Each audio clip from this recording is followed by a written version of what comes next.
This persistent non-specific anxiety is probably the single most common human condition that most people are trying to get away from.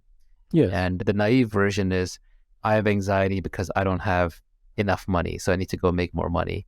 Then the slightly more sophisticated version is, boy, I wish I could just get over the anxiety of feeling like I don't have enough, because practically speaking, I have enough, but for some reason I'm still anxious. So I'd love to get rid of that anxiety. What's the next level after that? It's a more fundamental level. The next level is zero. The idea that someone should get rid of anxiety is the problem. The problem is not how do I get rid of anxiety. The way is actually to learn where anxiety comes from.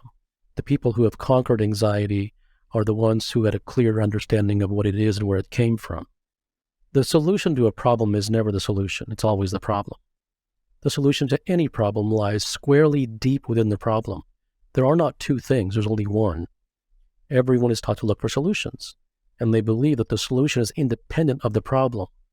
But ingeniously, nature has hidden the problem inside the solution, and maybe it did it because it wanted human beings to look inside the problem. The definition of the problem is the key. Can we go through a specific example? Absolutely. So in the case of anxiety, a person asks, how do I get rid of anxiety? Their problem isn't that they have anxiety. The problem is that their anxiety will never end as long as they look for a solution to it. Well, if I don't find a solution, then I'm always going to have anxiety. That's correct. The solution is to go backwards, is to look what actually is this anxiety. Put a name on it. When does it arise?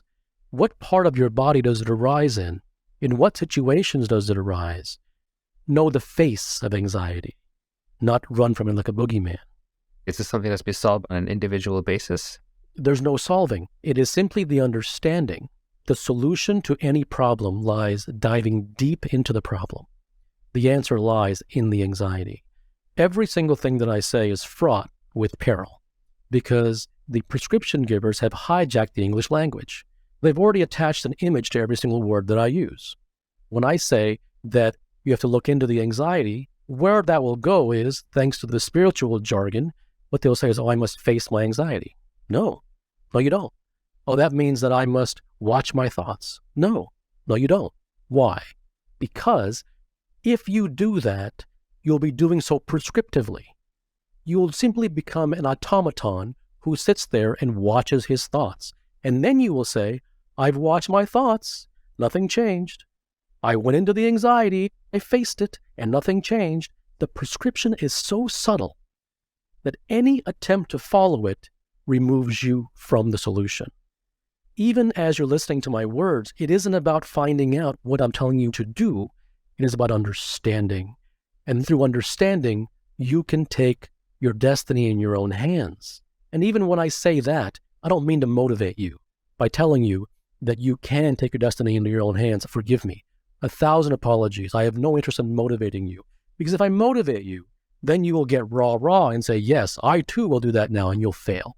It is about very quiet, very serious examination of what actually is being said. Never just listen to the words.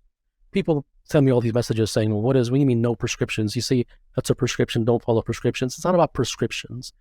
Go into the source of why it was being said for yourself. It is never about the words. It's where they come from.